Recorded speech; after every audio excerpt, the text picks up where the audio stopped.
Friends, I would like to start by extending my very best wishes to CPWD and SINTEF for organizing this workshop on the use and recycling of construction and demolition waste.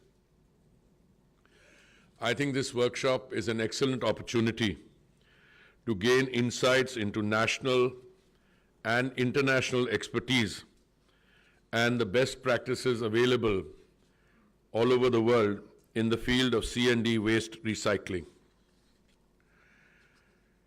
The construction industry in India, as all of you who are associated with it are only too familiar, is seen as a central pillar for the country's economic growth by the current government. The construction industry is amongst the fastest growing industries in India. It is the second largest employer in the country and has both forward and backward linkages across 250 sectors in the economy. The estimation currently is that by 2050, India will have the third largest construction market globally. We are already the second largest producer of steel and cement in the world. If the current trends available in the global economy are any indication, many large economies in the industrialized West are experiencing challenges and are slowing down. And India is becoming an increasingly important destination for FDI in manufacturing and construction. We are building, or rather constructing built environments at great speed. For the last 7 years that I have been associated with this ministry, one of the statistics I am most likely to quote in gatherings like this is a study which I saw produced by McKinsey, the global consulting firm, which says that India is producing between 700 and 900 million square meters of commercial and residential space every year till 2030. If India is going to be a developed country by 2047, infrastructure will be a vital component in our ambition. And I also want to share with you a personal thought that the methodology for analyzing the Indian situation that we use very often overlooks some special features of the Indian economy. We are a large economy, but with developmental challenges. Our per capita incomes are very low by global standards, but they are picking up very quickly. Also, our urbanization, which was largely a neglected segment of the economy till 2014, when the Honorable Prime Minister took off, is now receiving increased attention. This is brought out if you look at the overall expenditure being incurred by the central government on its schemes.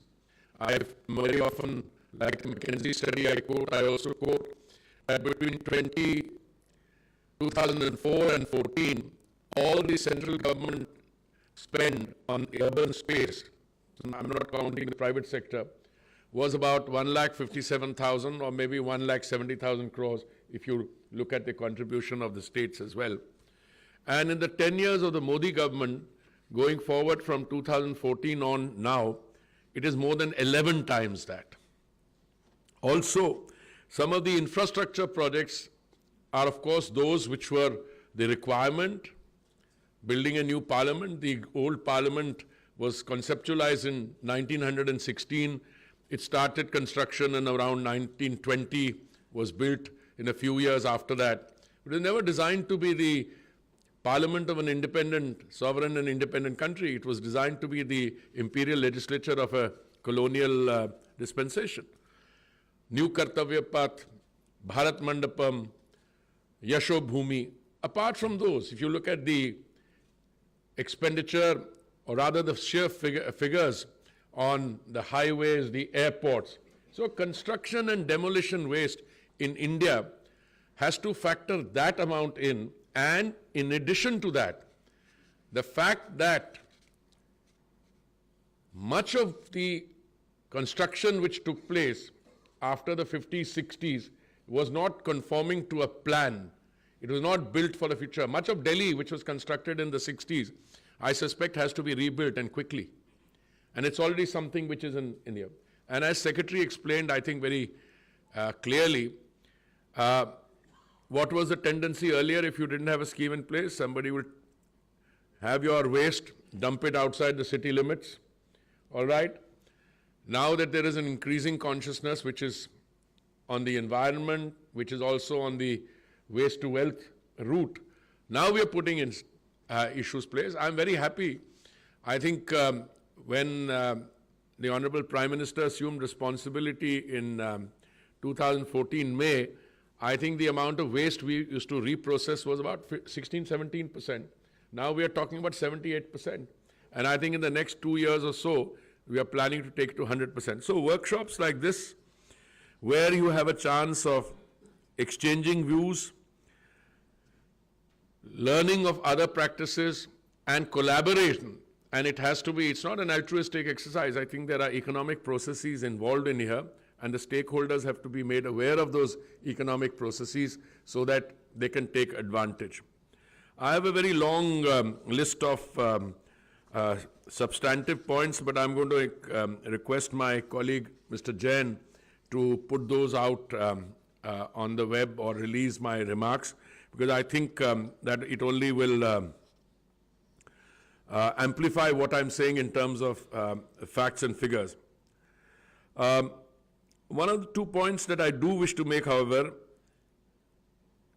that the construction and demolition waste in India is one of the largest solid waste streams in the world.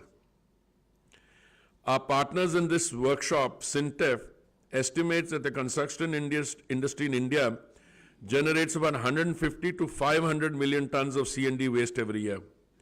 This brings many challenges to the forefront, such as unauthorized dumping, lack of space for disposal, improper mixing with biodegradable waste. C&D waste is rarely recycled on a large scale. Clearly, there is a huge demand for technologies that will support waste reduction and recycling waste material. Recycling discourages illegal dumping and reduces the negative environment effect on groundwater, surface water, air, flora, and fauna. But I think the most important point here is that once you create an ecosystem that places a premium on incentivization to use that waste for productive purposes, and you produce an incentive for people to want to take advantage of this commercially, I think more than half the job is done. I wish you very successful deliberations. The very fact that I take time off after having got back middle of last night, midnight, and I have a very packed program, it's because I think all my colleagues in the ministry and all our other NBCC, CPWD are all give the highest priority, whilst your deliberations will be a collaboration between CPWD and Sintef, but I think the other government associated agencies would be very happy looking at it and profit from it. Thank you very much.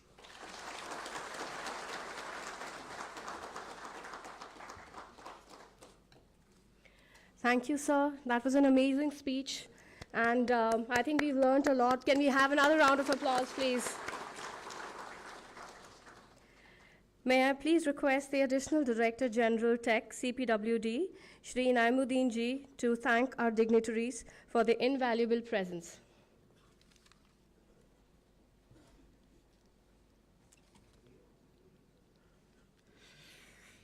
Honorable Housing and Urban Affairs Minister, Shri Hardeep Singh Puri ji, Her Excellency Maylin Stiner, Ambassador of Norway, respected Secretary, Housing and Urban Affairs, Shri Manoj Joshi ji, respected Director General, CPWD, Shri Rajesh Kaushal ji, respected Dr. Christian John Engelson, Professor, Chief Scientist and Project Director, Sintef, senior officers of the department, invitees, speakers and participants. It is indeed my privilege and honor to present vote of thanks on concluding moments of this inaugural session.